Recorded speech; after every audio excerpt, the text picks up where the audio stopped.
सोनापुर एक साधारण सा गांव था, जहां सपने अक्सर खेतों की मेड़ पर ही दम तोड़ देते थे। उसी गांव में अर्जुन रहता था।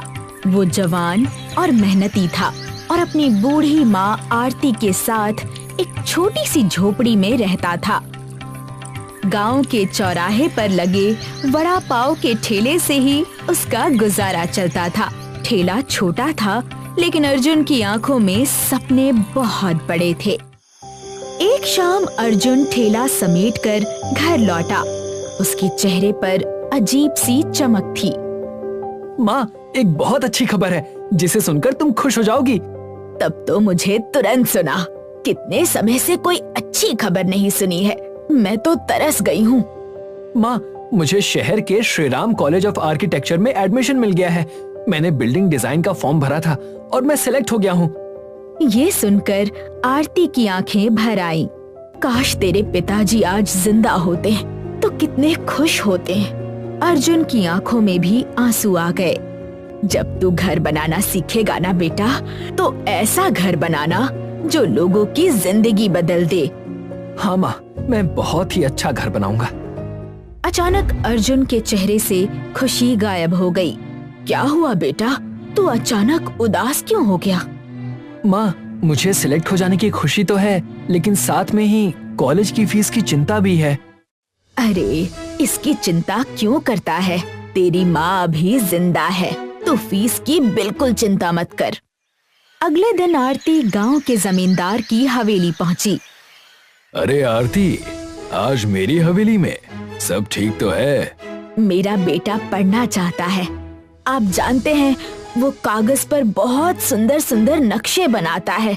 मुझे उससे जुड़ी पढ़ाई के लिए थोड़ा कर्ज चाहिए। तेरा बेटा जो वड़ा पाव बेचता है, वही घर बनाएगा। ये सुनते ही आरती की खुशी बुझ गई थी। बेवकूफ औरत, तेरा बेटा जिंदगी भर वड़ा पाव ही बेचेगा। बिल्डिंग बनाना उसके बस की बात नहीं। जा, चले जा यहाँ से। चाहो तो मेरे घर के कागज गिरवी रख लो। उसके बदले मुझे कुछ कर्ज दे दो, ताकि मैं अपने बेटे की कॉलेज की फीस जमा कर सकूं।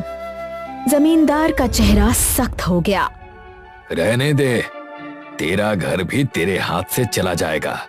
मेरा बेटा शहर में पढ़ रहा है। कुछ सालों के बाद जब वो नामी बिल्डर बनकर लौटेगा, तब मैं इस गांव में एक बड़ा होटल बनवाऊंगा और उसी होटल में तेरा बेटा वड़ा पाव बेचेगा। जमींदार जोर जोर से हंसने लगा। आरती अपमान का घूंट पीकर घर लौटी और सारी बात अर्जुन को बता दी। जमींदार ने कर्ज नहीं दिया, उसका मुझे दुख नहीं है, पर जो अपमान उसने किया है, मैं उसे कभी नहीं भूल पाऊंगी। अर्जुन की आंखों में आंसू थे, लेकिन मुट्ठियां भी भींच गई। माँ, तुम चिंता मत करो, मैं जमींदार को गलत साबित करके रहूंगा। अगले दिन अर्जुन की दोस्त मीरा उससे मिलने आई। वो गांव की ही लड़की थी, लेकिन बहुत तेज दिमाग वाली थी। तुम इतना गुस्सा क्यों हो? मीरा कुछ देर सोचती रही, फिर उसकी आंखों में चमक आ गई थी। तुम वड़ा पाव बनाते हो ना? हाँ। तो क्या तुम वड़ा पाव का घर बना सकते हो? क्या मतलब है तुम्हारा? मतलब यही कि कुछ ऐसा बनाओ कि कॉलेज खुद तुम्हें बुलाए, नौकरी तुम्हारे पीछे पीछे चले। अर्जुन चुप रह गया।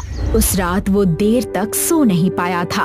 उसके मन में पहली बार एक अनोखा सपना आकार ले रहा था। अर्जुन दिन रात कुछ नया करने की सोच में डूबा रहता था। एक दिन वो अपना वड़ा पाव का थैला लेकर गांव से थोड़ी दूर एक पुराने वृक्ष के नीचे जा बैठा था। उसका मन भारी था और आंखों में चिंता साफ झलक रही थी। हे भगवान, अब मैं क्या करूं?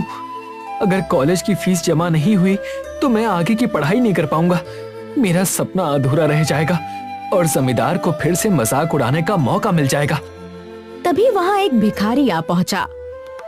मुझे बहुत भूख लगी है बेटा, कुछ खाने को दे दो, मेरे पास पैसे नहीं हैं। अर्जुन ने बिना सोचे समझे थैले से वड़ा पाव निकालकर उसे दे दिया। भिखारी वड़ा पाव खाने लगा और उसका चेहरा खिल उठा। तुम तो वड़ा पाव बहुत अच्छा बनाते हो और जवान भी हो, आमदनी भी अच्छी होती होगी, फिर भी इतनी उदास क्यों हो? अर्जुन की आंखें भर आईं। उसने इशारों में अपनी पूरी कहानी सुना दी थी। क्या तुम कभी वड़ा पाव के गांव गए हो? वड़ा पाव का गांव? ये क्या होता है? आप क्या कह रहे हैं? मुझे कुछ समझ में नहीं आ रहा। भिखारी की आंखों में अचानक चमक आ गई। सुनो, मैं कोई साधारण भिखारी नहीं हूँ, मैं बस भिखारी के भेष में रहता हूँ। तुम्हारी आंखों की सच्चाई ने मुझे बहुत प्रभावित किया है। तुमने सच्चे मन से मुझे वड़ा पाव खिलाया, इसीलिए मैं तुम्हें कुछ ऐसा दिखाना चाहता हूँ जिसे देखकर तुम चौंक जाओगे। इस द्वार के अंदर चले जाओ बेटा। ये कहते ही भिखारी की आंखों से रंग बिरंगी किरणें निकलने लगी। देखते ही देखते वृक्ष के तने में एक छोटा सा चमकता हुआ द्वार बन गया।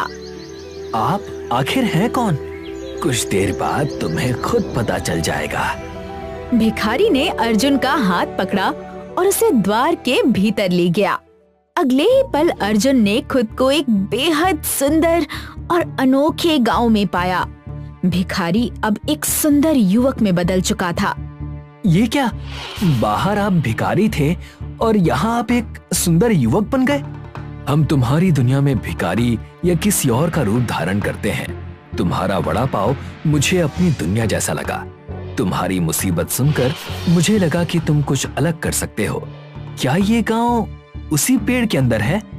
हाँ, ये एक मायावी गांव है जो एक पेड़ के भीतर बसा है। मायावी युवक अर्जुन को गांव के भीतर ले गया। अर्जुन ने देखा कि वहाँ वड़ा पाव के घर बने हुए थे। दीवारें सुनहरे वड़ा पाव की तरह गोल थीं। छतें ऐसी लगती थीं जैसे ऊपर से मुलायम पाव रखे हों। दरवाजे वड़ा पाव के आकार के थे और खिड़कियां चटनी और वड़ा की आकृतियों जैसी थी। रास्ते वड़ा पाव की परतों जैसे घुमावदार थे। मुझे तो यकीन ही नहीं हो रहा। अब मैं तुम्हें यहाँ वड़ा पाव का घर बनाने की कला सिखाऊंगा। मायावी युवक ने अर्जुन को सिखाना शुरू किया कि कैसे वड़ा पाव के आकार और संरचना से मजबूत घर बनाए जाते हैं, कैसे गोल पाव जैसी दीवारें गर्मी और ठंड से बचाती हैं, कैसे वड़ा जैसी मजबूत परतें घर को टिकाऊ बनाती हैं। कुछ ही दिनों में अर्जुन इस कला में निपुण हो गया। आपका धन्यवाद। अब मुझे विश्वास है कि मैं वड़ा पाव का घर बना सकता हूँ। मायावी युवक मुस्कुरा कर बोला, अब तुम्हारे जाने का समय हो गया है, लेकिन याद रखना, इस गांव का रहस्य किसी को पता नहीं चलना चाहिए। उसने अर्जुन का हाथ पकड़ा। रंग बिरंगी किरणें फिर से चमकी थीं और अगले ही पल दोनों वृक्ष के बाहर थे। मायावी युवक फिर से भिखारी में बदल गया।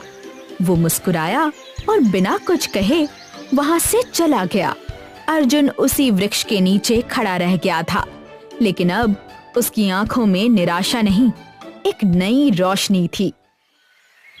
अगले दिन वो अपने घर के सामने कुछ अलग ही बनाने की तैयारी में जुट गया। तभी मीरा वहां आ पहुंची और हैरानी से अर्जुन को देखने लगी। अर्जुन, तुम क्या कर रहे हो? बस तुम देखती जाओ। अर्जुन देखते ही देखते वड़ा पाव का घर बनाने में लग गया। थोड़ी ही देर में वहां एक अनोखा घर खड़ा था। घर बिल्कुल वड़ा पाव जैसा था। गोल ढांचा, ऊपर से सुनहरा रंग और बीच में आलू की तरह उभरी हुई संरचना। छत इस तरह डिजाइन की गई थी कि बारिश का पानी फिसलकर किनारों से बह जाए। दीवारें दोहरी थीं, जो गर्मी में ठंडी और सर्दी में गर्म रहती थीं। घर के अंदर का हॉल ऐसा लगता था जैसे पाव के भीतर मसाले सजे हों। गोलाकार कमरे थे, प्राकृतिक रोशनी भरपूर थी और हवा का प्रवाह ऐसा था कि पंखे की जरूरत ही ना पड़े। मीरा ये सब देखकर चौंक गई। अर्जुन, मैंने तो तुमसे ऐसे ही कहा था। तुमने तो सच में वड़ा पाव का घर बनाकर तैयार कर दिया। आखिर तुमने ये सीखा कहाँ से? ये एक राज है। जो मैं किसी को नहीं बता सकता। ठीक है, मैं कभी भी इस रहस्य के बारे में तुमसे नहीं पूछूंगी।